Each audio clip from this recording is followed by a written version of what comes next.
இலக்கியாவுக்கும், கௌதமுக்கும் இப்போ மிகப்பெரிய ஒரு நல்லதே நடக்க போகுது அப்படின்னு தான் சொல்லணும். இத்தன நாளா வந்து பார்த்தீங்கன்னா, நம்ம கௌதமும், இலக்கியாவும் இருந்துட்டு, அந்த காட்டன் மில்ல வந்து பார்த்தீங்கன்னா, போய் வேலை செஞ்சுக்கிட்டு, உண்மையிலேயே ரொம்ப கஷ்டப்பட்டாரு அப்படின்னு தான் சொல்லணும். அதுவும் இல்லாம எப்படி வந்து பார்த்தீங்கன்னா, நம்ம ஒரு பிசினஸ தொடங்க போறோம். அதுவும் இல்லாம அதுக்கு பணம் வந்து பார்த்தீங்கன்னா, நம்ம கையில போதுமானது இல்லையே அப்படின்ற மாரி வந்து நெனச்சு ஃபீல் பண்ணிக்கிட்டு இருந்தாங்க. ஆனா கடைசியில இப்படி ஒரு வழி கிடைக்கும் அப்படின்னு நம்ம கௌதம், இலக்கியா யாருமே கொஞ்சம் கூட எதிர்பார்க்கவே இல்ல அப்படின்னு தான் சொல்லணும். அதாவது எப்பவோ செஞ்சு வச்ச ஒரு நல்லது வந்து பார்த்தீங்கன்னா, நம்ம கௌதம்க்கு மிகப்பெரிய ஒரு நல்லதா வந்து பார்த்தீங்கன்னா அமையப் போகுது.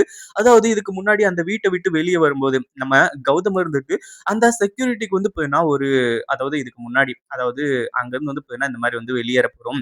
கார்த்திகால வந்து பார்த்தீங்கன்னா, அடிச்சு தொரத்தப்பட போறோம் அப்படின்ற மாரி தெரியறதுக்கு முன்னாடி, அந்த இவங்க கிட்ட வந்து பார்த்தீங்கன்னா, அந்த செக்யூரிட்டி கிட்ட சொல்லியிருந்தாங்க. இந்த மாரி உங்க பொண்ணு படிப்புக்கு பணம் தரேன் அப்படின்ற மாரி வந்து சொல்லி, அந்த ஒரு டைம்ல வந்து பார்த்தீங்கன்னா, நம்ம கௌதம் வெளிய வந்துட்டாரு. அப்ப கூட வந்து பார்த்தீங்கன்னா, தன்னோட கழுத்துல இருந்த அந்த செயின வந்து அந்த அதாவது வாட்ச்மேன் கிட்ட வந்து பார்த்தீங்கன்னா குடுத்துட்டு வராங்க.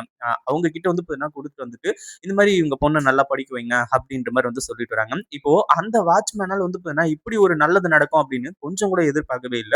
அதாவது இலக்கியாவுக்கு வந்து பார்த்தீங்கன்னா ஃபோன் பண்றாங்க. இலக்கியாவோட நம்பர் எப்படி கிடைச்சது அப்படின்றது தெரியல. பழைய நம்பரே தானே வச்சிருக்காங்க. அதனால வந்து பார்த்தீங்கன்னா அவங்களுக்கு ஃபோன் பண்ணி, இந்த மாரி வந்து பார்த்தீங்கன்னா, அ அ கௌதம் சார் பேருக்கு ஒரு இது வந்திருக்கு, லெட்டர் வந்திருக்கு. அ இன்சூரன்ஸ் வந்து வந்திருக்கு. அப்படி இப்படின்ற மாரி வந்து சொல்லி இலக்கியா கிட்ட வந்து பார்த்தீங்கன்னா சொல்றாங்க. இத கேட்ட உடனே வந்து பார்த்தீங்கன்னா, இலக்கியா இருந்துட்டு ரொம்ப நன்றியும் சொல்றாங்க. அடுத்ததா கௌதம் சார் கிட்ட பேசணும் அப்படின்ற மாரி சொல்லி, கௌதம் சார் கிட்டயும் பேசுறாங்க.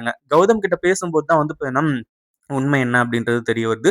அதே மாரி இந்த அஞ்சலியும், அதே மாரி சிந்தாமணி 2 பேருமே வந்து பார்த்தீங்கன்னா, இந்த செக்யூரிட்டி பண்றது, பேசுறது இது எல்லாத்தையுமே பார்த்து பயங்கர அதிர்ச்சியில உட்கார்ந்துட்டு இருக்காங்க. அதுவும் இல்லாம அந்த லெட்டர பத்தி நம்ம கௌதம் கிட்ட சொல்றாங்க அப்படின்னு சொல்லிட்டு, அத கண்டிப்பா இவங்க புடுங்கணும்னு நெனச்சிருப்பாங்க. ஆனா அந்த ஒரு விஷயத்த இவங்க செய்யல. அதே மாதிரி நம்ம கௌதம் வந்துட்டு ஒரு சில தப்ப செய்றாங்க. என்ன அப்படின்னு பார்த்தீங்கன்னா, அந்த லெட்டர டைரக்ட்டா போயிட்டு அதாவது ஆட்டோ புடிச்சுட்டு போயோ, இல்ல எப்படியோ ஒண்ணு வந்து பார்த்தீங்கன்னா, அங்கருந்து பக்கத்துல வந்து பார்த்தீங்கன்னா, போயிட்டு வாங்கிட்டு வந்திருக்கலாம்.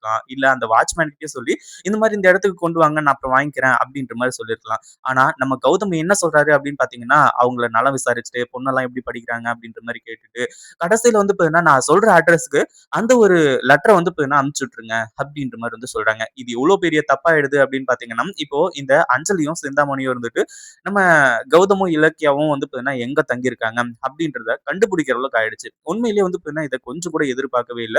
ஏன்னா அந்த ஒரு விஷயம் தெரியக்கூடாது அப்படின்ற மாரி தான் நெனச்சாங்க. ஆனா பூஜா மட்டும் வந்து பார்த்தீங்கன்னா, கௌதம் இங்க தான் வேலை செய்றான் அப்படின்ற மாரி வந்து சொல்லியிருந்தாங்க அப்படின்னா, கண்டிப்பா வந்து பார்த்தீங்கன்னா, அஞ்சலி சிம்பிளா இந்த விஷயத்த முடிச்சிருப்பா. அதாவது பூஜாவ வச்சு அந்த டாக்குமெண்ட்ல இந்த மால்வாக் ப்ராஜெக்ட்ல வந்து பார்த்தீங்கன்னா, சைன வாங்கியிருப்பா. பட் இருந்தாலும் அது தெரியாததுனால தான் இப்படி சுத்தி, சுத்தி விளையாட்டு காட்ட வேண்டியதா ஆயிடுச்சு. அதே மாரி இப்போ அஞ்சலி இருந்துட்டு, இப்போ நான் கௌதம் இலக்கியா இருக்கக்கூடிய இடத்த கண்டுபிடிச்சுட்டேன் அப்படின்னு சொல்லிட்டு ஹேப்பியா வந்து சொல்றா. இது பைரவிக்கு ரொம்பவே வயிறு எரிய ஆரம்பிச்சிருது. ஏன்னா அடுத்தடுத்து வந்து பார்த்தீங்கன்னா, இலக்கியாவ கண்டுபிடிக்க முடியல அப்படின்னு சொல்லிட்டு பைரவி வந்து பார்த்தீங்கன்னா, ரொம்ப இதா பேசுனாங்க. ஆனா கடைசியில வந்து பார்த்தீங்கன்னா, அஞ்சலி இருந்துட்டு அவங்க இருக்கக்கூடிய இடத்த கண்டுபிடிச்சுட்டேன் அப்படின்ற மாரி சொல்லி, இந்த அட்ரஸ வச்சு வந்து பார்த்தீங்கன்னா, இவங்க வந்து கண்டுபிடிச்சுர்றாங்க. கடைசியில என்ன ஆகுது அப்படின்னு பார்த்தீங்கன்னா, இந்த அஞ்சலி வந்து நம்ம கௌதம், இலக்கியா கண் முன்னாடி போய் நிக்க போறா. இந்த வீடியோ புடிச்சிருந்தா லைக் பண்ணுங்க, ஷேர் பண்ணுங்க. இப்பதான் நம்ம சேனலுக்கு ஃபர்ஸ்ட் டைம் வரீங்க அப்படின்னா, கீழ இருக்க சப்ஸ்கிரைப் பட்டன பிரஸ் பண்ணிக்கோங்க.